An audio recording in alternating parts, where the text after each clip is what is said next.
Olá, sejam muito bem-vindos a mais um episódio da AlphaCast, quinta temporada. Que bom revê-los depois de algum tempo de férias e conosco ninguém menos do que a nossa apresentadora favorita, Patrícia Quintero.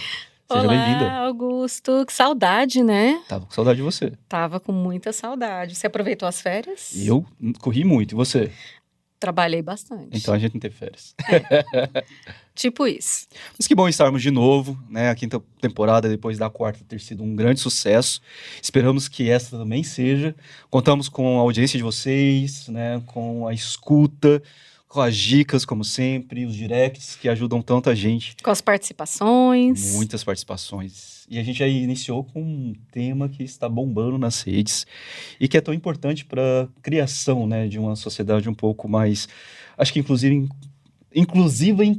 nos temas, né? Porque as pessoas ou tendem a repelir ou tendem a gostar demais. Então a gente hoje vai falar sobre inteligência artificial na comunicação de dados. Pois é, um tema super importante e que eu tenho certeza que vai dar uma super audiência, você não acha? Os alunos adoram. Tenho certeza, ainda mais que esses convidados Pois muito é. especiais que nós estamos aqui hoje, né? Sejam muito hoje. bem-vindos.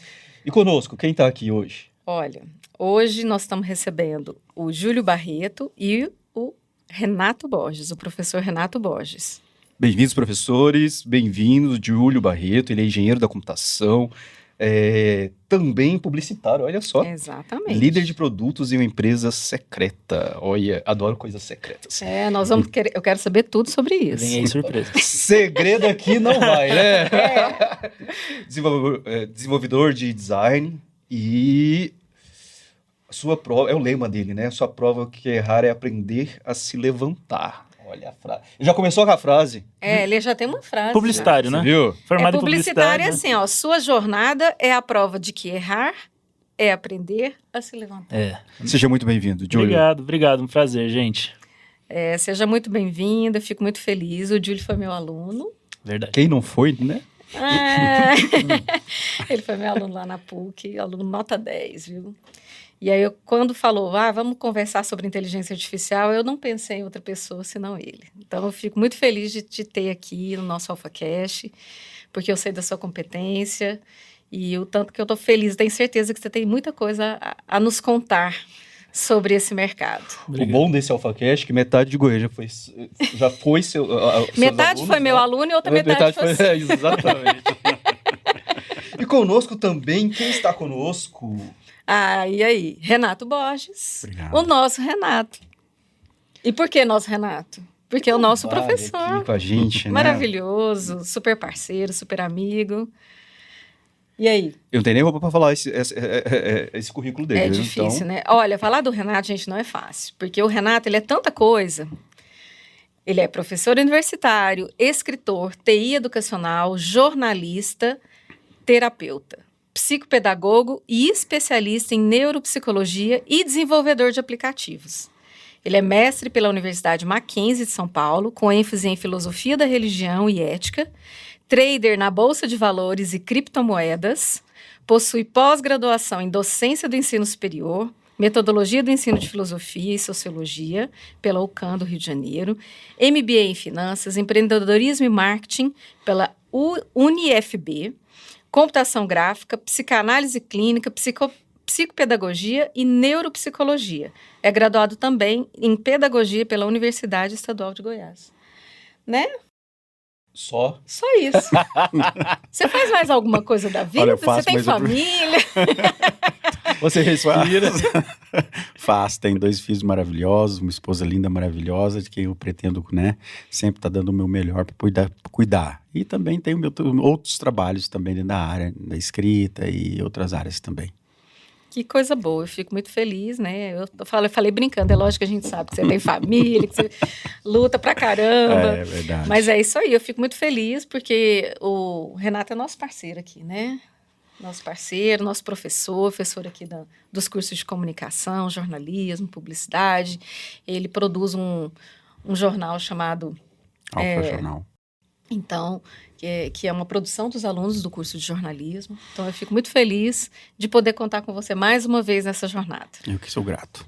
Falar nisso, gostaria de mandar um grande abraço, gostaríamos, né, de mandar um grande abraço para todos os nossos discentes e docentes também dos cursos de comunicação, né, publicidade e propaganda. Que estão de volta e agora. jornalismo. Que estão voltando. Exatamente. E os que estão chegando também, né? Com certeza. Então, um abraço para vocês. E hoje nós vamos falar sobre inteligência artificial. Tá um negócio, tá um barulho, né, nas redes, tá um barulhão danado. E o povo falando que vai perder o emprego, que vai ficar todo mundo desempregado, e que os robôs e as inteligências vão tomar o lugar da gente, e que a gente... Não sei se vocês notaram, mas o pessoal tá em polvorosa, né? Metade tá achando que a gente vai morrer por conta da inteligência. Tá assistindo filme demais. Ou será que existe uma certa razão nesse medo todo, né? Tudo aquilo que é desconhecido e veio com muita força, principalmente pós-pandemia.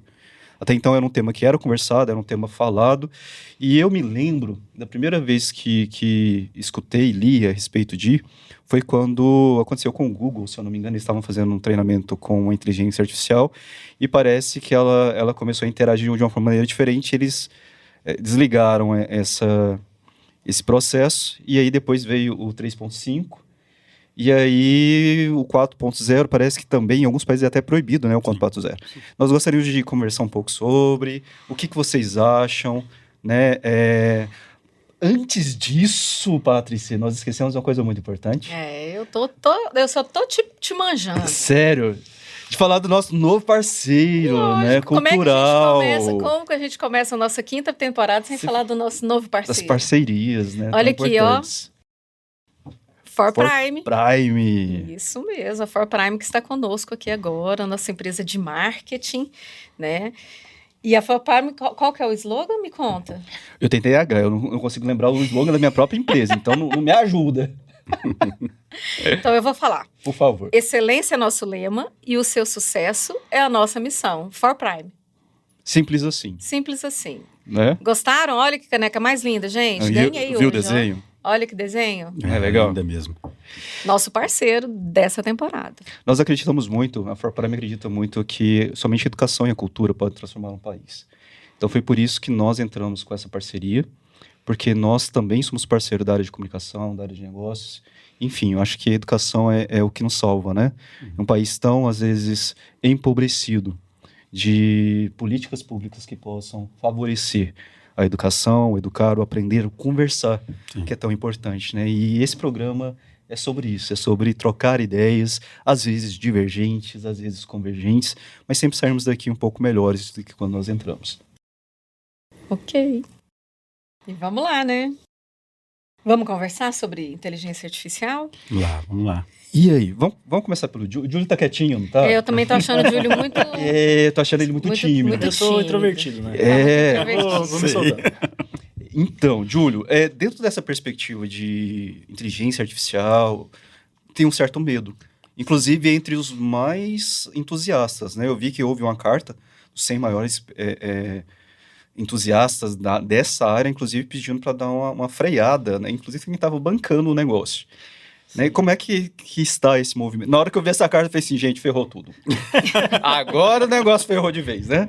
Mas e a sua opinião? Cara, a forma com que eu vejo, assim, a inteligência artificial, eu acho que possivelmente é como as pessoas do passado viam, por exemplo, a primeira criação de uma máquina a vapor, alguma coisa que muda a realidade com que a gente vive, né? Eu, por ser muito nerd em computação e gostar muito a parte da faculdade, convivo com esse tema há muito tempo, né? Se a gente for entender a história da inteligência artificial, ela remonta, assim, o início da Segunda Guerra. Não sei se assistiram o filme O Jogo da Imitação, que apresenta o pai da computação, desenvolvendo o enigma, tudo mais. Né, ele foi a primeira pessoa que definiu o que seria um teste de inteligência artificial. Porque quando eu interagisse com algo e eu não tivesse certeza se ele é uma máquina. Ou então, assim, uma conversa, né? E aí, quando finalmente a gente consegue chegar em um nível tecnológico onde eu consigo interagir com a máquina que não me responde em bit-byte, eu vejo que a humanidade entra em um dilema que cara, será que nós não somos mais os únicos a pensar? Né? Eu acho que esse é o grande medo, é o mesmo medo de encontrar alienígenas. Será que nós não somos mais únicos? Será que existem outros? Então é um medo que eu vejo normal de uma revolução, assim como as pessoas que tinham cavalos tinham medo do primeiro carro a vapor ou do primeiro trem, mas a verdade é que hoje em dia a gente ainda está muito longe de colher os frutos de verdade que essa tecnologia pode nos oferecer. Né? O advento do chat GPT, que trouxe a primeira interface humana B2C para a visão dos clientes e tudo mais, onde eu podia escrever um texto do jeito que eu quisesse, ele me responderia como um amigo meu, é um grande avanço, mas eu tinha o Watson da IBM que estava aí há dezenas de anos jogando xadrez e fazendo um monte de coisa que já dava um pouco de medo, mas o medo é exatamente por a gente estar fazendo uma coisa que às vezes pensa parecido.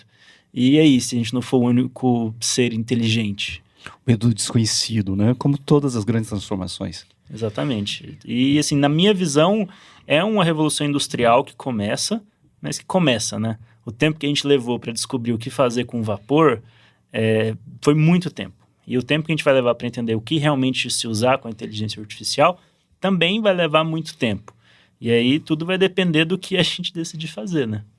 Mas o que mais, não sei se o Renato concorda, mas o que mais me assusta nesse processo todo, Renato, é a velocidade, né? Porque nós, humanos, nós temos uma velocidade muito limitada. Quando você fala, Júlia, eu concordo, mas assim, o que me dá medo é porque, por exemplo, a cada versão nova, ele está muito mais rápido, né? Então, assim, e você que trabalha muito com essa parte, Renato, como é que você analisa essas questões? Esse medo de perder emprego, enfim, dessa revolução toda, esses filmes pós-apocalípticos, né, que nós assistimos agora pra caramba, como é que você vê isso tudo? Bom, Augusto, a primeira questão, eu acho que a gente voltando naquele conceito que o Júlio acabou de dizer, final da década de 40, ali, 1950, tem um rapaz chamado Alan Turing. Ele propôs a equação que ele citou, que a gente entende o que é a chamada inteligência artificial, uma vez que a gente conseguir conversar com alguma coisa e a gente não perceber, né? E isso causou um alvoroço tamanho. Posteriormente, nós tivemos lá no final da década de 80, o Pierre Levy, que eu acho que você estuda bastante no teu mestrado, quando ele fala da cybercultura como semente, né? O processo de tecnologia como semente que você planta e você não sabe o quanto aquilo pode se expandir, né? Aquela ideia da erva daninha ou de um vírus que você está cultivando ali num pequeno espaço. Então, isso é um pouco assustador. Eu entendo que isso é assustador, mas também entendo que é um processo. A automação, que eu acho que é o grande medo do século XXI, medo da automação. Poxa, recentemente nós tivemos em Hollywood muitos artistas com medo de autorizar a imagem, a captura das imagens, uma vez que não iriam mais precisar deles para fazer os filmes. Recentemente nós tivemos o filme do Indiana Jones também nessa mesma categoria. Na Rede Globo e nas grandes empresas de telecomunicação, nós vivenciamos agora, a partir desse ano, agora no final de 2023, também essa tendência de se capturar primeiramente, né, a imagem do jornalista, os trejeitos do jornalista, a voz do jornalista, para uma vez que ele não puder comparecer à bancada, porque isso acontece, ele ser substituído pela inteligência artificial. Então isso já existe. Agora, o que eu entendo é que as profissões elas não irão permanecer como estão. Elas também precisam passar por uma, entre aspas, evolução. Porque eu não chamo isso de evolução, eu chamo isso de revolução, não de evolução. E eu entendo que, por exemplo, o jornalista tem que aprender agora a trabalhar, a pensar e a se desenvolver e fazer uso das inteligências artificiais, inclusive dos processos de automação, para que ele possa galgar mais espaços do que ele já tem. Então, o jornalista também entrar em outras áreas que hoje ele não entra, né? Por exemplo, como a área de artística, né? Então, um jornalista agora vai poder, por exemplo, recitar um script de uma peça de cinema, com a voz dele, com o trejeito dele, com a personalidade dele, mas como ele fica um pouco, às vezes, nervoso, às vezes ele não tem o dom para, como você colocou, às vezes, de gravar todo um conteúdo, um slogan ou alguma coisa do tipo, agora ele treina a inteligência artificial e ele pode agora também estar ali participando de outras esferas e outras áreas. Então eu vejo que nós precisamos entender que revolução é essa, como fazer essa revolução e como construir um processo onde a inteligência artificial ela é não só como você disse, né, excludente, mas includente e inclusiva.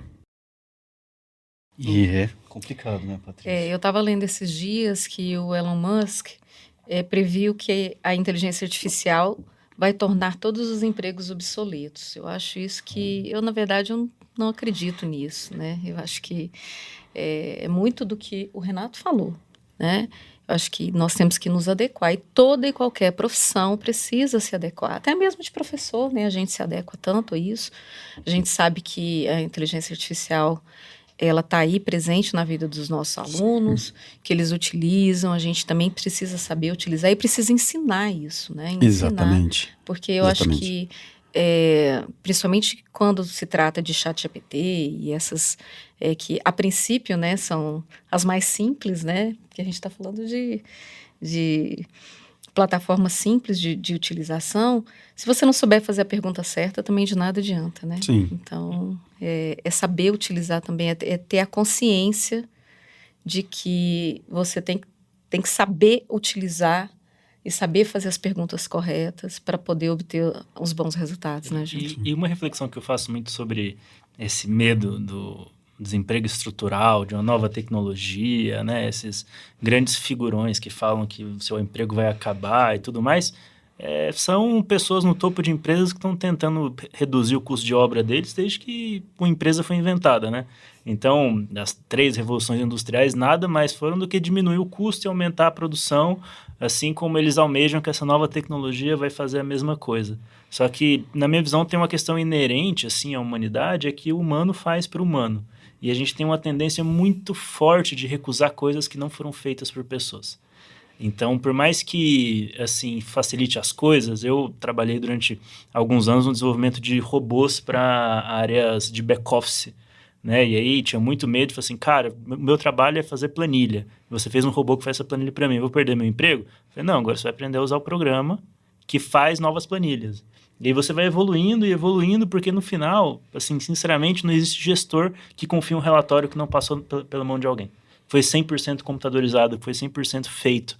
A gente viveu esse mesmo drama quando surgiram os primeiros softwares de design, né? Pô, o que vai fazer com todos os desenhistas que tinham dentro das agências? Exatamente. Vão começar a usar mouse em vez de usar caneta. Então, assim, você vai conseguir fazer mais peças, vai conseguir fazer mais coisas, só que você precisa entender, né? Assim, toda revolução começa primeiro com uma contracultura e depois vira cultura vigente, por aí vai, e um ciclo muito curioso. Mas o grande ponto é que esses figurões, assim, essa é uma visão muito pessoal minha, que tem muita grana investida nisso, para eles é importante que vá para o hype, para eles é importante que a galera fique com medo e tudo mais, porque eles estão indo para um rumo de diminuição de custo.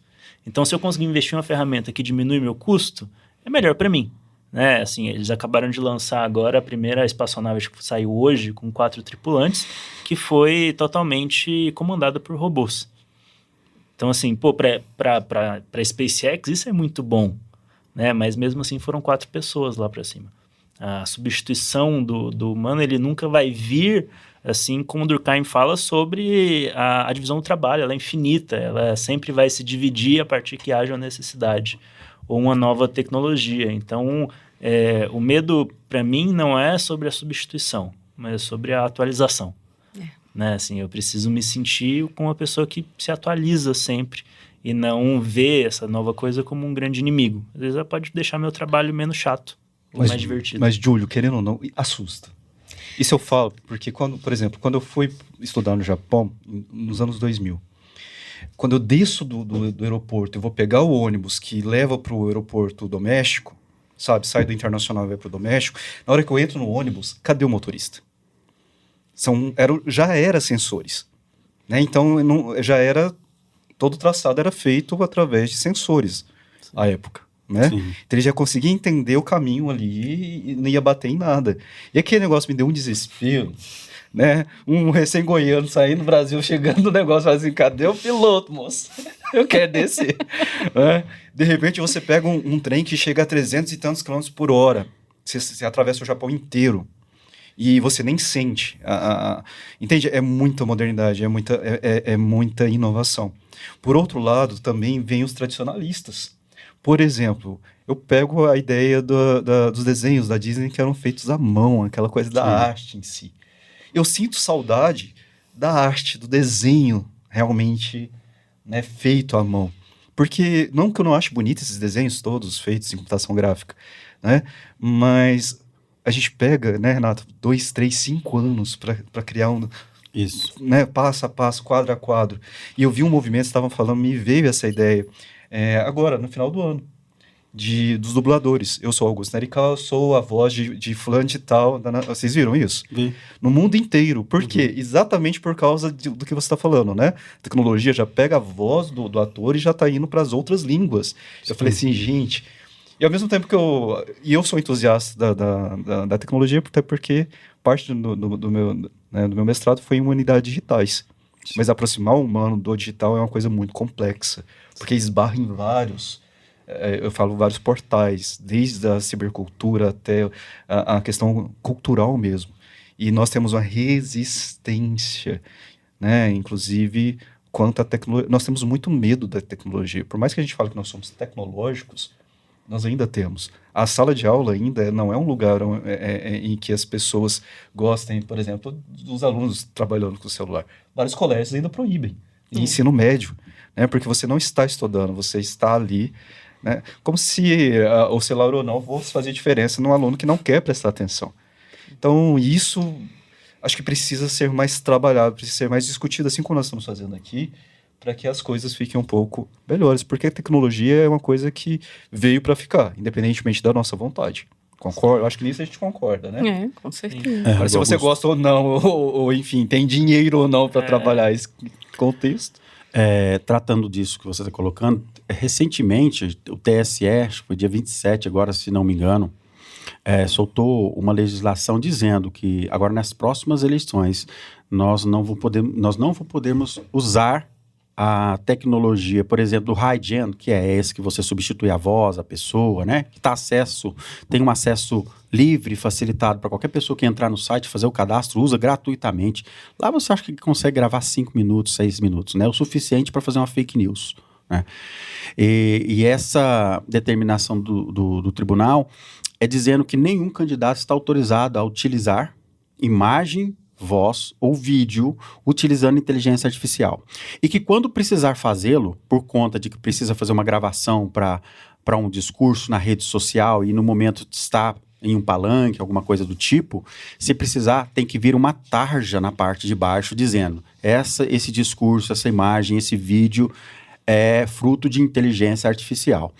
Então, o que você tem colocado, quando você fala da sua área de formação, desses diálogos com a humanidade, né, a cibercultura com as humanidades, eu acho que é um assunto até por demais atualizado, né? E eu acredito que nós, por exemplo, nas universidades, nós que estamos lidando com a educação, precisamos tentar fazer com que o nosso alunado, as pessoas, a comunidade também, passe a entender o que é isso. Porque aqui nós estamos em uma mesa que muitos gostam de estudar o tema, mas a população, a comunidade, muitas vezes a gente diz, né, aprendizado por máquina, como você bem colocou.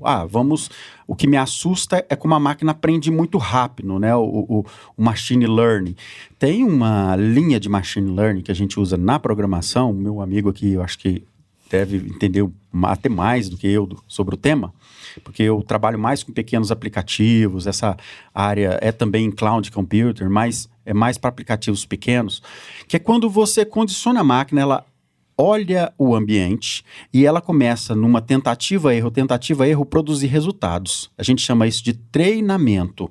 E aí, quando ela acerta, a gente diz, isso é reforço, mantém essa mesma linha para você melhorar. Então, o que acontece? Nós, seres humanos, aí eu vou dizer como terapeuta, como especialista na área, que nós temos uma dificuldade que é o nosso lado emocional. No aprendizado, nosso lado emocional está muito envolvido, diferente de uma máquina que não tem um lado emocional e para ela aprender, ela aprende muito mais rápido do que nós. Imagina, como você bem colocou agora há pouco. Atualmente, nós temos no jornalismo, na publicidade, já puxando aqui o nosso lado, né? Na publicidade, nós temos drones que são automatizados. O repórter não precisa ir mais com o Águia Dourada lá e fazer aquela filmagem. Hoje eu tenho carros de reportagem automatizados. E nos Estados Unidos nós já temos a Uber também, que faz, né, a automatização dos seus táxis autômatos, né? Então, qual é o próximo passo? O próximo passo é o nosso jornalista, o nosso publicitário aprender a trabalhar, por exemplo, com um drone. Ele não precisa de ir lá. Ele precisa aprender a conduzir, programar, dizer para ele como é que ele vai fazer as cenas, né? A gente precisa aprender a utilizar. Aí o medo vai ficando para trás. Porque, sim, existe um gap, uma distância muito grande entre o nosso aprendizado e o aprendizado da máquina. A máquina aprende mais rápido. Contudo, a máquina não tem um processo ético, né? Eu acho muito curioso. Tem um teste que eles comumente fazem sobre velocidade de aprendizado, que é sobre eu aprender a andar e eu aprender a contar. E o ser humano, ele demora muito tempo para aprender a contar, né? Toda a parte de alfabetização vai demorar aí alguns anos, mas ele aprende razoavelmente rápido a andar, a se locomover e tudo mais. Quando você treina uma máquina para fazer isso, é o inverso. Ela imediatamente sabe contar e fazer álgebras bem complexas, mas demora anos para ser treinada para conseguir andar. E aí esses são pontos que a gente ainda não entende muito, e até as nossas próprias teorias, né, de psicologia e psicanálise são postas à prova, porque é muito, por exemplo, teoria do comportamento, né, reforço, o que é bom, o que é ruim, são modelos que foram usados para treinar. Mas é muito curioso, assim, porque é algo que começa agora, e como começa agora, a gente não tem lei, a gente não tem controle, a gente não tem previsão de impacto, e aí a gente começa a lidar com alguns limiares de curiosidade. Então, hoje, eu sou um usuário muito assíduo do TikTok, e aí hoje apareceu na minha For You a Taylor Swift ensinando cálculo 3. E aí é muito curioso, porque eu nunca tinha prestado atenção, mesmo fazendo engenharia, no cálculo 3, assim, chato e tudo mais. Quando eu vi a Taylor Swift me explicando cálculo 3, eu achei uma maluquice. Então, é simplesmente uma inteligência artificial que usou os milhões de minutos gravados que ela tem de show, colocou um roteiro e ela estava explicando como é que eu fazia uma integral. E é absurdo. Assim, qual é a ética disso e tudo mais? É de se discutir. Mas é o momento agora de realmente levantar essas barreiras, entender o que pode, o que não pode, com o lugar que a gente tem hoje. Mas é muito interessante a gente também entender o que é a inteligência artificial, porque a tecnologia tem um estigma muito grande de ser mágico, né? Uhum. Eu faço a entrada, o computador faz um monte de barulhinho, luz, pisca e me devolve algo de forma mágica. Mas no final, o que é a inteligência artificial em si é um conglomerado de algoritmos que fazem análise combinatória em uma velocidade absurda. Então, eu tenho, por exemplo, o teste da IBM do Watson, que hoje é o computador mais avançado a nível que a gente tem de inteligência artificial, que está sendo feito para healthcare. Então, começar a fazer diagnósticos e tudo mais, Sim. E análise combinatória de milhões de casos, parecidos ou não e tudo mais, e ele faz essa análise. Só que eu sempre preciso de um médico para dizer e reforçar se isso é para cá, se isso é para lá, se isso é para cá, se isso é para lá, porque uma grande limitação que a gente tem hoje, além do poder de processamento que os computadores têm, é repertório. Então, por exemplo, eu não consigo... Por que o ChatGPT não é instalado, por exemplo, em pequenos ambientes e, por exemplo, no meu disco local do meu computador e me dá informações sobre o meu repertório? Porque é pouco. Para realmente eu ter um nível de inteligência, é muito grande, é muito como a gente funciona. Quanto tempo a gente demora para aprender a falar por causa do repertório que a gente ouve, para a gente saber como fazer? São 5 anos, 4 anos de faculdade para eu ter repertório suficiente para me considerar uma pessoa formada depois de muitos testes e tudo mais, e é muito próximo, porque esses algoritmos foram modelados com a forma que a gente entende. Então, também conseguir abrir essa caixa preta e olhar o que existe dentro dele, como são esses algoritmos, como eles são feitos, como eles funcionam, como eles pensam, é um bom remédio para quando a gente se sente ansioso com uma coisa nova. Quando a galera fala, como é que funciona, como é que eu vou pôr uma coisa que explode no meu colo e estão chamando isso de moto.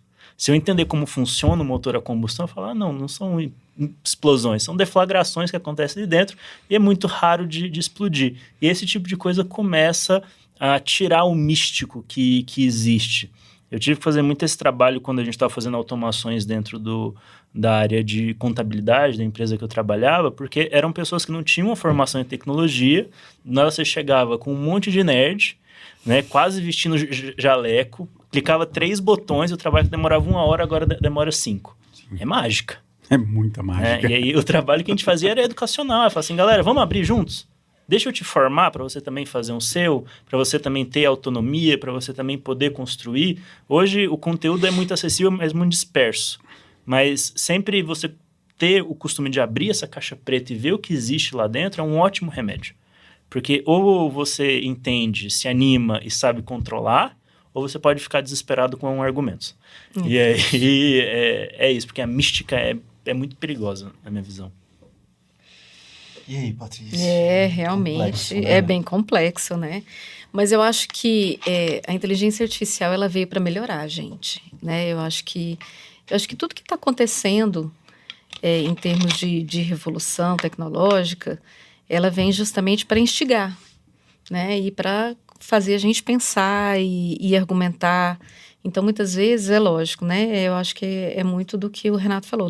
O início, né, existe um distanciamento. Será será que eu vou ser substituído? Será que essa máquina vai me alcançar? Ou será que tudo que eu fiz durante toda uma vida agora vai ser substituído por uma máquina?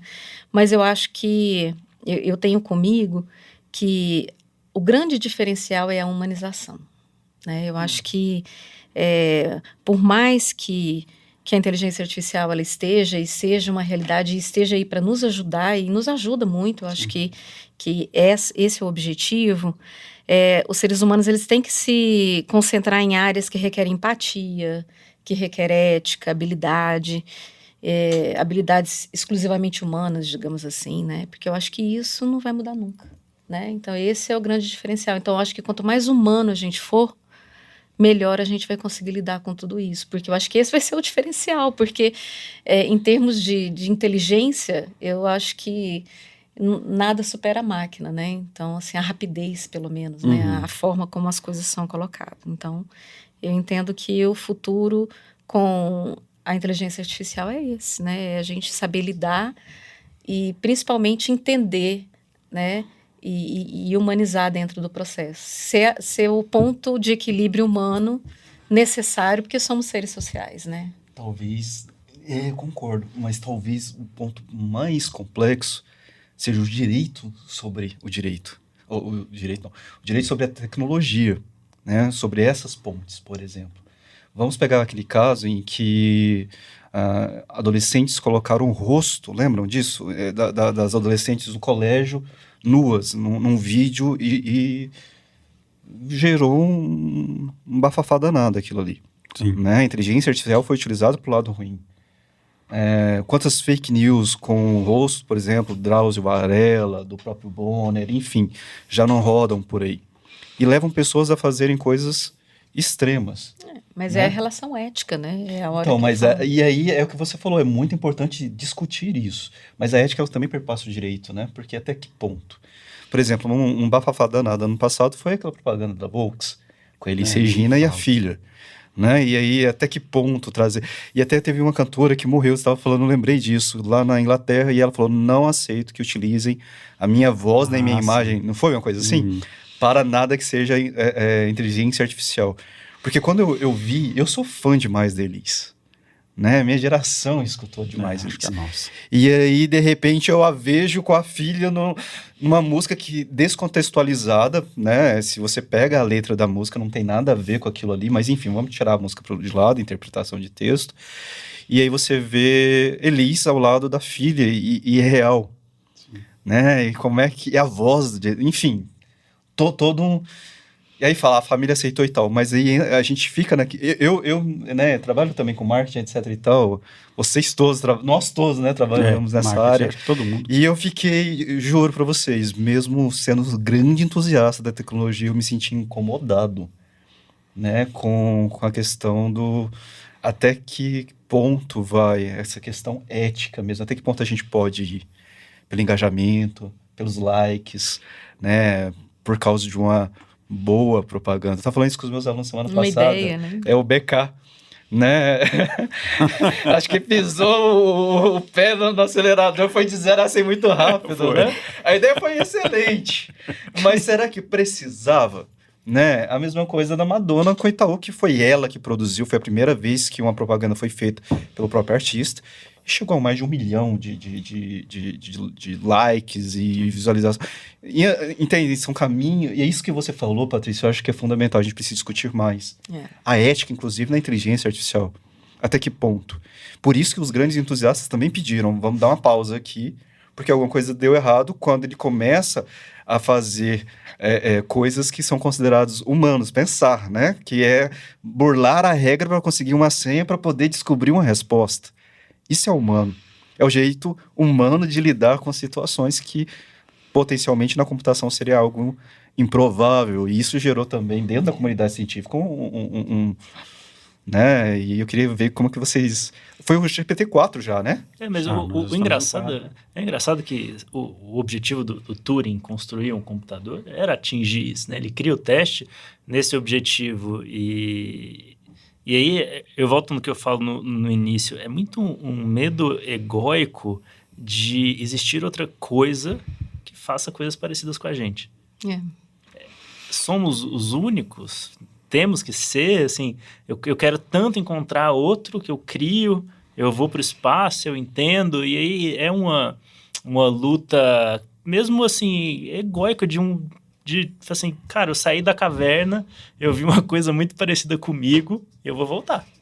Porque, assim, não tô afim, entendeu? E esse é o ponto. E aí a ética dentro disso é de todas as formas que as invenções foram feitas, a gente precisa de repertório. Querendo ou não, a gente precisa que coisas boas aconteçam e coisas ruins aconteçam pra gente saber os limites. Quando criam a fissão nuclear, eu não sabia que eu podia fazer uma bomba. Mas eu comecei a controlar depois que muitas pessoas morreram por causa disso. Obviamente, é uma coisa inerente da humanidade. Quando a gente cria algo, a gente testa até encontrar um limite. Mas, obviamente, que a gente tem que ser civilizado o suficiente para enxergar o limite. Eu acho que a gente não precisa testar mais além do que isso, né? Esse movimento que o TSE fez, eu achei muito, muito forte, muito corajoso e muito difícil de controlar. Porque a Samsung acabou de liberar o novo S24 Ultra, que faz alterações a nível de inteligência artificial que não tem metadados, assim, tem metadados, mas não tem exibição frontal. Então, tem muita gente, por exemplo, mudando carro de vaga, tem muita gente mudando pessoas de lugar. Não sei se vocês viram essa tecnologia. Sim. É uma doideira. E não tem rastros visuais de tela, né? Onde eu consiga ver o símbolo. Arquivo. Como num JPEG, num GIF, numa imagem produzida por uma câmera, né? Exato. É muito doido. Normal. E é muito perigoso. E falando em imagem, eu queria que vocês falassem um pouquinho sobre esse uso de imagens, né, na publicidade, sobretudo na publicidade, porque durante muito tempo a gente foi refém de bancos de imagens, né, e tinha que adquirir essas imagens, né, imagens que eram creditadas, né, tem a questão dos fotógrafos, né, e como é que fica isso, hein? Eu acho uma loucura essa coisa de você criar campanhas com imagens que produzidas pela inteligência artificial. Patrícia, eu gosto muito, como meu amigo Nerical, eu gosto muito do Zygmunt Bauman, né? Na verdade, eu gosto mais de François Léotard, que serve de berço, né, e de fonte pro Bauman, mas tem um conceito do Bauman de ambivalência que eu carrego ele toda vez que a gente fala de imagem, de produzir imagem, seja imagem em movimento, ou seja uma imagem estática, que quanto mais liberdade você dá, menos segurança e controle você tem. E quanto mais segurança e controle você tem, você tolhe a liberdade, ou seja, você não consegue captar mais dados para poder suprir o banco de dados ou poder suprir um treinamento. A gente usa muito essa expressão, né? Treinamento em machine learning. A gente precisa de mais informações para poder suprir. Por exemplo, é um erro muito comum, falando de imagens, a gente gerar as mãos, né, de uma personagem e ela vir com 6 dedos, né? Vim com meio parecendo uma pata na mão. Outra coisa que é muito difícil gerar dentro da imagem são textos. Você pedir para ela criar uma placa onde está escrito alguma coisa e aquilo sair coeso, né? Sair de uma forma organizada. Então, eu acredito que, no momento, nós precisamos saber, como Bauman propõe, fazer esse equilíbrio dessa dicotomia, né? Do que ele está dizendo que entre a liberdade e a segurança. Essa força ambivalente, que quando você puxa para um lado, você acaba liberando o outro. Outro ponto interessante sobre as imagens, que aí eu vou dizer uma coisa positiva que eu vejo, né, porque essa questão da segurança, como o meu amigo acabou de dizer, é preocupante. Quando você não tem metadados para dizer se aquele carro estava realmente ali ou não, ou se aquela personagem que saiu na fotografia do Samsung Ultra 24, se aquela pessoa existe, pelo menos. Vai que nem existe, uma outra imagem já criada num aplicativo, né? Então, a primeira questão que eu vejo que é negativa é essa questão de fazer o controle. Eu acho isso muito difícil e a gente precisa achar a justa medida, como diria Aristóteles. Nós precisamos achar a justa medida entre a liberdade e a segurança. Ponto 2, que eu acho positivo, é para a criação de ads, né? Para a criação de publicidade, para a criação de propaganda.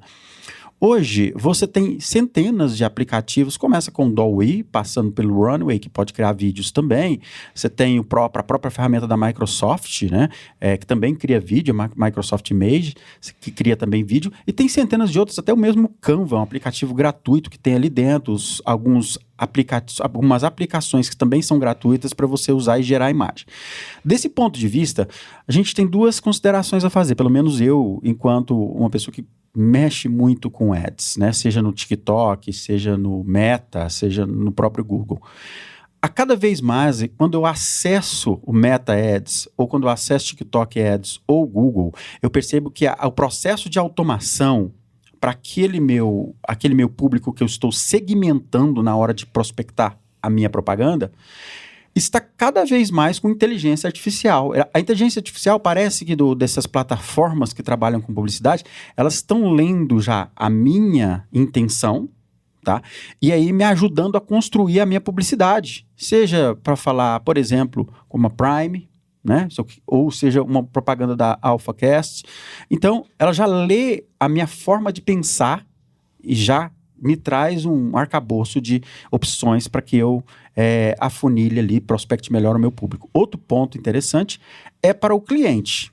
Quando você está navegando na internet, ele já vai pegando alguns dados, alguns tipos de informações de imagens que você acessa, tipos de imagem.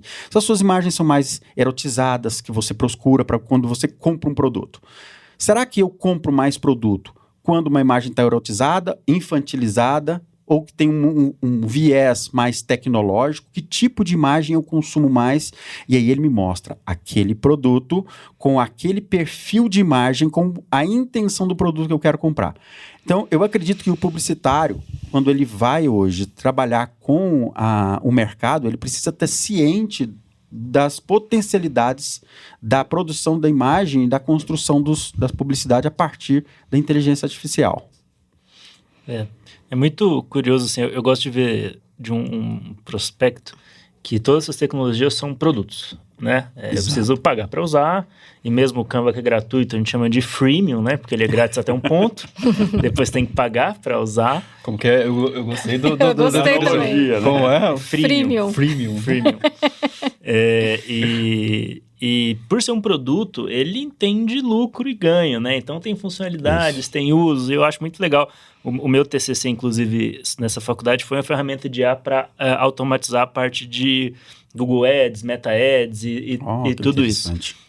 Só que eles construíram isso dentro da plataforma. E aí eu me pergunto, para quê? Porque a barreira de entrada é muito mais fácil. É muito mais fácil jogar dinheiro na plataforma que já me deixa o anúncio pronto. Sim. Eu lembro que alguns anos atrás, quando começou a ter infoproduto e tudo mais, a gente tinha um analista de tráfego, que era o mais caro da agência, porque eram poucos e tudo mais. Hoje em dia não tem tanta necessidade, porque a barreira de entrada é menor. Mas se eu quiser continuar tendo aqueles resultados de ROI de 10, eu preciso ainda ter essa mesma visão. Assim como o ChatGPT e outras coisas, tem o ChatGPT 3.5 que é gratuito, mas ele tem a base travada até uma certa data.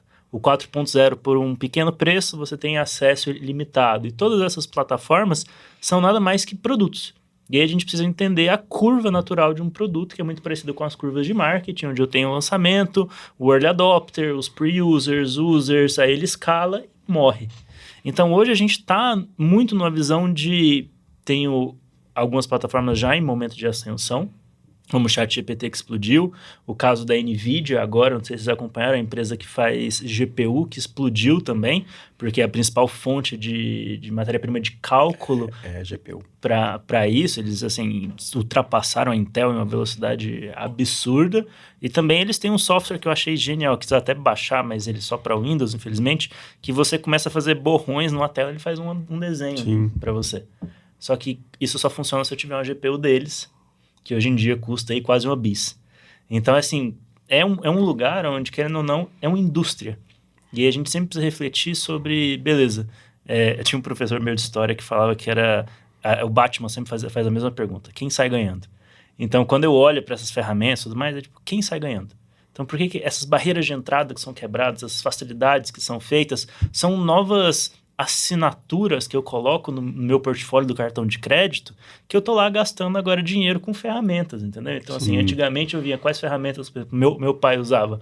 Pô, ele tinha um carro, ele comprava uma vez um martelo, uma coisa, tudo mais, tava com a vida feita. Hoje, metade do meu cartão de crédito ferramenta digital. É ferramenta digital, né? Que a gente chama de MRR, que é Receita Mensal Recorrente. Então, é mais uma tecnologia, é mais um hype que vai morder o seu cartão de crédito todo mês um pedacinho por trás disso. Mas a minha dúvida é, no que isso realmente te ajuda? O que realmente não é porque eu assino todos os streamings possíveis e assisto só o Netflix? E por que eu assino 24 ferramentas de inteligência artificial e não uso nenhuma? Né? Não esse quero. barulho voltou, tá tudo bom. Você Tem algum viu? problema Na hora aí, que o né? papo tá bom, ele vem acabar Eu tava com saudade desse O Júlio olhou e falou, gente... Me perdi. Uma voz do além. Uma voz do além. Legal.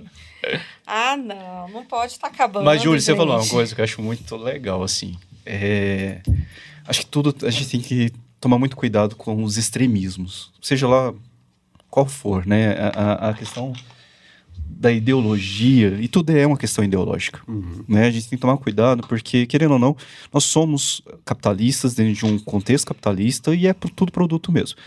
Mas a gente não pode ser tão extremo, nem 8 nem 80. Estava eu brincando numa ferramenta dessas de imagem, e aí me criou uma imagem a partir dos meus traços, voltando lá para a década de 1940, 1950. Toda a parentaiada me mandou mensagem. Né? Teve gente que chorou, porque eu fiquei a cara do meu avô. É assim que chegou no Brasil. Interessante. Né? Então, assim, pegou os meus traços. E eu não tinha essa memória afetiva. Eu fui olhar aquelas fotografias lá de 1990, e caramba, sabe, eu vi realmente o meu avô como se ele estivesse ali, né? Então, realmente, aqueles mais velhos tiveram essa sensação. Então, é interessante como traz também, né, essa coisa do... E aí volta na questão ética também, mas como é que é bom a gente olhar para uma fotografia criada através de inteligência artificial e ver como ela está se aperfeiçoando, né? Pegando os nossos traços e nos transformando em coisas do passado, pessoas que também têm a nossa própria genética, né? Isso é muito curioso, porque tem uma discussão muito... que eu acho uma das mais interessantes sobre inteligência artificial, que como o professor falou, ela precisa ser treinada. E aí, o treinamento é um processo de interação com o humano, onde ele coloca o seu viés dentro disso. E aí, é sobre um ponto que fala que toda inteligência artificial, ela tem o viés daquele que o treinou. E aí, quando a gente fala de viés, eu carrego preconceitos, eu carrego visões de mundo, eu carrego todos esses olhares. Então, a gente começa a ter alguns pontos, se eu não me engano, não sei se acho que era no Twitter, que eles tinham não chega a ser uma inteligência artificial, mas é um algoritmo que quando eu colocava uma foto, o Twitter no tweet ele cropa para 16:9, mesmo que a tela seja 4:3, e aí ele tenta deixar a altura onde tem os rostos. E ele só pegava rostos de pessoas caucasianas. Porque quem treinou, olha só, vivia em um mundo onde isso era a maioria. E aí, quando a gente olha, por exemplo, esses geradores de imagem, é intencional que traga, por exemplo, quando você vai para trás, traga noções da sua família e genealogia, porque é uma barreira de entrada menor para as pessoas à sua volta na sua rede. Lembrando, é um produto. Então, o que eles querem é que eu tenha mais adesão. Então, quando você faz um que ficou bom e te lembra uma família, você fala, nossa, esse cara tem um núcleo familiar, então tem outras pessoas que querem fazer o mesmo teste, que querem fazer outro, tem o mesmo teste. Aí eu tenho o growth hacking que começa a invadir, mas sempre com um viés. Então, é aquele ponto sobre, cara, os primeiros deepfakes só funcionavam com pessoas brancas, porque eram os engenheiros que estavam dentro dessas salas. Sim. E aí é o grande dilema ético na produção dessa tecnologia. Exatamente. Entende? É como na Revolução Industrial que eu tinha máquinas que eram feitas só para mãos de crianças operar. Porque era o viés daquela região que o emprego infantil era muito predominante. Sim. E aí quando eu exportava aquela máquina, ela não funcionava para outros lugares onde era proibido. Então é uma discussão até anterior que a gente ainda não sabe ainda o que fazer. Cara, qual é a ética de treinamento? Eu preciso ter um grupo de diversidade que tem que fazer aquilo. É o mesmo problema que a gente teve quando tinham grupos focais de estudo de produto. A gente ia testar o produto. Vou pegar todo mundo na mesma região e testar, ou eu preciso pegar um grupo esparçado, até que teve metodologias, estudos, e é esse o lugar onde a gente está. São inteligências artificiais hoje que simplesmente refletem aquilo que a gente é. Então, são simplesmente um espelho digital. A gente não, na minha visão, a gente não chegou ainda no eu-máquina, né, que tem aqueles filmes e tudo mais, porque eles ainda são simplesmente um reflexo do que a gente vê, do que a gente acredita, do que a gente faz.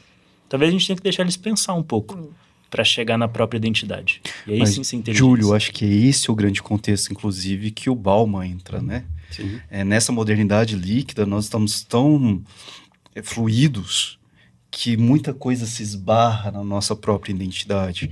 Então, por exemplo, eu, Augusto, já não quero mais ser asiático, então vou ali e faço uma correção. Não é nem uma correção, né? Os asiáticos estão abrindo os olhos para ficar igual ao ocidental. Né? Os animes, mesmo você vai ver um olho deste tamanho. Ao contrário, os ocidentais estão alisando os cabelos, estão tentando puxar os olhos dentro de uma... E eu falo isso, é preocupante como nós assimilamos a cultura do outro de uma maneira tão, às vezes... chega a ser desrespeitosa, né? Porque, por exemplo, eu venho de uma família asiática em que nós temos uma cultura que é muito baseada na nossa própria história. Mas é diferente de você, por exemplo, pegar um Bom Odori, onde as pessoas estão ali, mas não estão entendendo o contexto daquela festa. Né? A identidade delas não condiz com aquela história. Não que não tenha, eu acho que a cultura ela tem que ser aberta, ela tem que ser plural, ela tem que ser, né, mundializada mesmo. Mas a gente tem que tomar cuidado no meu espaço, no meu lugar de fala, né? Então, assim, como é que eu posso... Eu sempre falo para os outros, como é que eu posso falar sobre a dor do outro se eu não faço parte? Né? Como eu posso falar para uma mulher que eu entendo se eu não sou uma mulher? A gente tem que tomar muito cuidado com esse negócio desses locais todos, né? E como você falou, as máquinas ainda não estão, né? E eu acho que ainda demora um pouquinho para chegar nesse ponto de entender esses processos, mas estão cada vez mais rápidos. E aí tem assim, até uma questão para tranquilizar sobre a velocidade. A gente está no limiar agora muito perto de chegar no limite de velocidade que a gente tem com a tecnologia atual, né? Existe um cálculo sobre a quantidade de transistores que pode ter um processador para aumentar a velocidade e aumentar o custo. A gente está muito perto disso. Então, assim, a gente precisa de algum outro tipo de avanço tecnológico, de hardware físico mesmo, para possivelmente conseguir liberar uma nova brecha de tecnologia que eu consiga ter essa aceleração. Mas sobre essa parte cultural, ontem eu engoli um seriado muito bom, que é o seriado da Netflix sobre Alexandre o Grande, não sei se vocês assistiram. Eu vi, mas não... É muito legal o ponto, para mim, assim, que pegou muito, sobre quanto mais ele se afastava da Macedônia e dominava os persas, mais ele ia aderindo a essas culturas, e aí tinha essa visão dual, onde os macedônicos cada vez mais não o reconheciam como um deles, porque ele estava nessa viagem cultural de absorção total, uma esponja e tudo mais, enquanto ele via esse mundo aberto, foi coroado faraó, vestia as roupas egípcias, depois na própria Pérsia ele ainda deixa as estátuas de Xerxes, que era um cara que foi lá e destruiu tudo na Grécia, e esse processo que ele viveu de globalização em 6 anos é o mesmo processo que a gente vive hoje na tela do celular. Então, assim, existem pessoas que eu conheço que são tão entusiastas da cultura, por exemplo, coreana, que através do celular dela, do tempo que passa, da conexão, se sentem mais perto da Coreia do que do Faina. Então, assim, é um lugar muito difícil. É um lugar muito difícil de se viver, porque tá tudo aqui, tá tudo perto.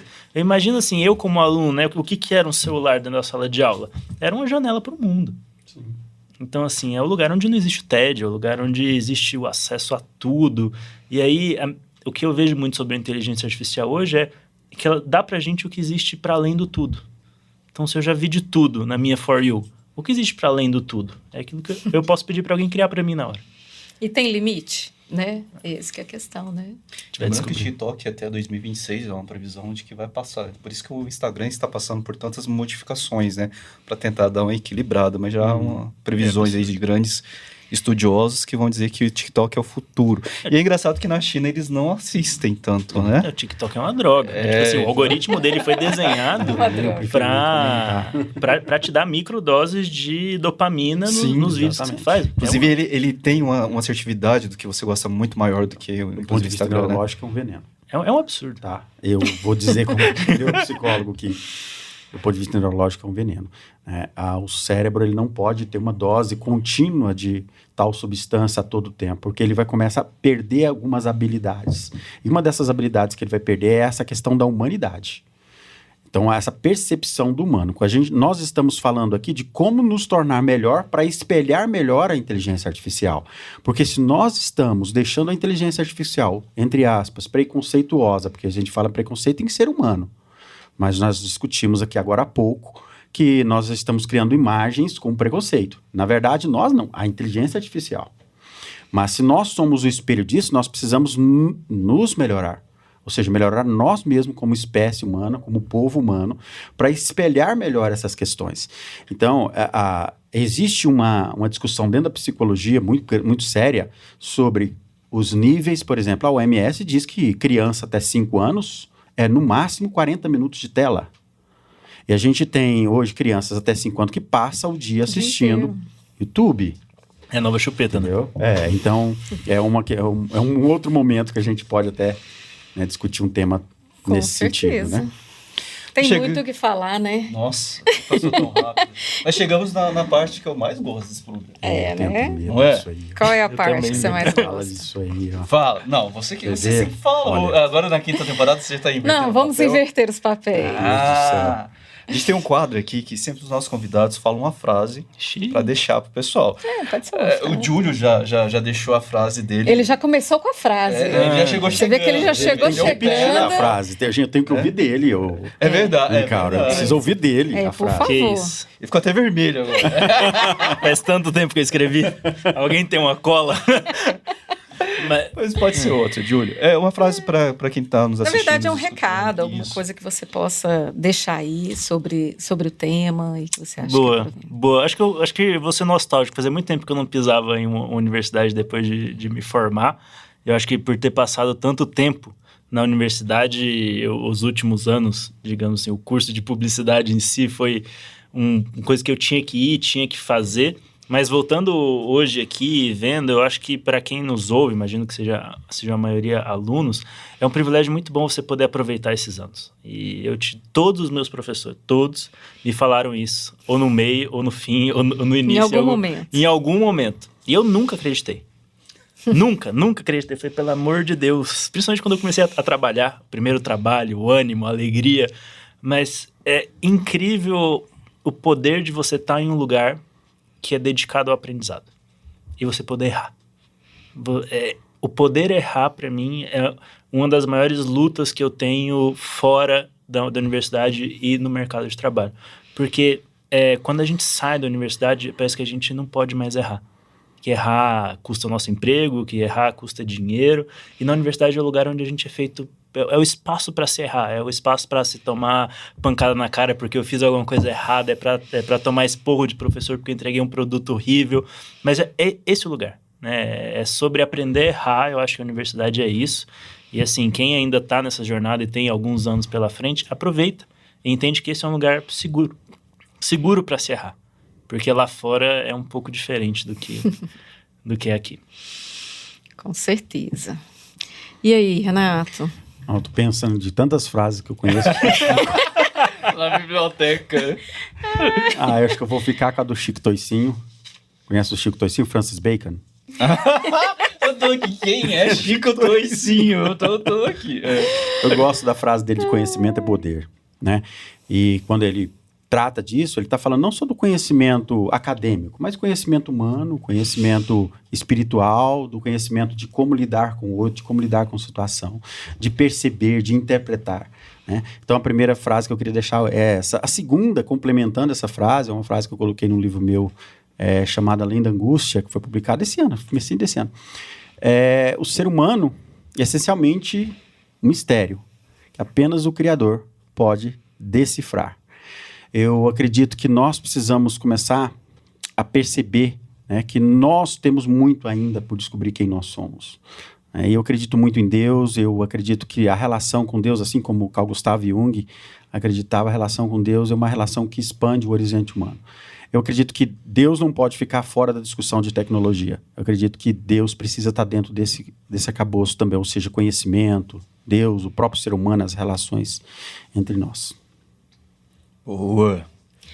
Bom, eu quero, assim, antes de mais nada, aproveitar essa nossa quinta temporada para a gente indicar alguns livros, algumas bibliografias, e eu aproveitei o tema, né, o tema desse episódio, e aí eu queria apresentar para vocês o livro de uma amiga muito querida. Isso aqui é fruto da tese de doutorado dela, é a Lívia de Pádua Nóbrega, e o livro chama Robôs e Inteligência Artificial nas Telas. Ela mandou um livro aqui para gente, aqui para a Unialfa, mandou um para mim também, Tecnociência, Imaginário e Política na Ficção. Então, eu queria indicar para vocês esse livro. Logo, logo, já combinei com ela, ela vai vir aqui, vai vir falar para a gente, para os alunos, e fazer uma explanação. Ela não está em São Paulo, né? E a Lívia é uma estudiosa, uma grande estudiosa da inteligência artificial, do cinema. Então, uma colega maravilhosa. Então, eu queria te mandar um beijo, Lívia, dizer que seu livro chegou, está aqui, está guardadinho e está indo lá para a biblioteca. Tá bom? E aproveitar para agradecer, né? Eu quero agradecer muito. Eu acho que todos esses episódios e o AlphaCast, ele é um projeto que nos é muito caro, né? Tanto a mim quanto ao Augusto, ao Renato e a todos que participam do colegiado de comunicação, porque não é fácil trabalhar um projeto de extensão, né, dentro de uma caracterização tão forte, né, que é esse do AlphaCast, o poder falar para a comunidade, poder estar aí e discutir temas tão relevantes. Então, eu fico muito feliz assim, de estar entrando na quinta temporada, com marcas como a ForPrime, que nos ajuda, como a Uniodonto, que esteve conosco na temporada passada, né? Estamos em busca de novos parceiros para essa temporada ainda, e eu acredito que, com certeza, a gente vai ter bons frutos a partir daí. E agradecer e dizer que eu fico muito feliz de poder estar retomando essa temporada, né? Iniciando a quinta temporada com um assunto tão especial, né? E eu volto a dizer, assim, que, na minha opinião, o grande diferencial ainda é a questão da humanização. Eu acho que a inteligência artificial, ela veio para ficar e ela tem que ser utilizada, assim, da melhor forma. Eu acho que todos nós temos que utilizá-la da melhor forma, embora a gente saiba que a resistência existe, mas é normal, né? É muito daquilo que o Júlio falou, né? Exato. É normal. Tudo que é novo Causa espanto. nos assusta. Mas eu acho que é importante para que nós todos aprendamos a lidar, né? É isso. Agora eu fiquei até sem palavras, mas enfim. Vou mandar um grande abraço, um grande beijo para minha orientadora, né, doutora Oliva. Gente do céu, agora até esqueci o nome da minha orientadora. Olira Saraiva, um grande beijo, um grande abraço. Ela trouxe os dois lados, né? Ela que me trouxe humanidades digitais como tema, me apresentou, né, a Santaella, que é essa gigante que estuda isso há tanto tempo, os maiores nomes do mundo, sobre humanidades digitais. E tem um poema da Cora que diz assim: nada vale a pena na vida se nós não tocarmos o coração das pessoas. Então eu gostaria de complementar o que a Patrícia disse. Mais do que um projeto de extensão, aqui nós falamos com pessoas. Pessoas se conectam com pessoas. Né? Então, gostaria também de agradecer a todos que nos assistiram na 4ª, 3ª, 2ª, 1ª temporadas, né? Quem esteve aqui conosco durante esse processo. A Patrícia, que tem um coração gigante, e para mim é uma honra poder compartilhar a bancada com você, porque você me ensina muito, não só sobre a questão da comunicação, mas sobre como ser um ser humano melhor todos os dias. Assim como toda a nossa equipe, todos os nossos estagiários, que nós brincamos tanto, mas que são tão importantes e tão caros, que são pessoas muito especiais na vida da gente. Né? Então, aos nossos alunos, vocês, muito obrigado, aos nossos convidados. A vida, ela tem sentido quando a gente conecta literalmente, né, ao outro, e esse outro nos torna pessoas melhores. E o erro é humano, né, Júlio? E errar é o que nos faz forte, é o que nos faz continuar. E estar na academia é um contínuo aprendizado. Eu falo também que esse lugar aqui é mágico, sabe? Porque nós chegamos aqui de um jeito, às vezes, estressados, né, Patrícia? Às vezes, brocochô, né, Nata? Às vezes é aquela coisa assim e tal. E vem um aluno, traz uma coisinha, dá um abraço, nem coisa material, às vezes traz um bilhete, professor, sorriso. lembrei. E é sobre isso. É sobre fazer o outro feliz. Acredito que no momento em que talvez nós voltarmos às nossas origens e entendermos que é através do outro que nós podemos ser felizes também, talvez a gente melhore como ser humano. Eu acho que falta isso.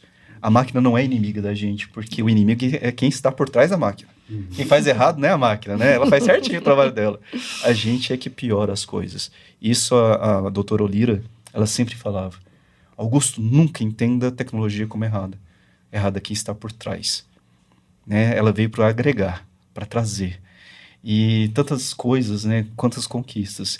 E esse primeiro programa, então, deixa um gostinho de saudade por todos aqueles. Eu estava vendo aquela vinheta, né, nossa, dos Reels de quem já passou na 4ª temporada.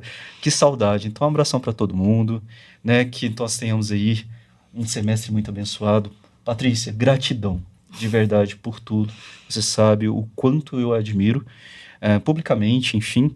Muito obrigado a vocês, nossos primeiros convidados da 5ª temporada, né? Já foi um sucesso. Um grande abraço. Fiquem bem. Até o próximo programa. Tchau, tchau.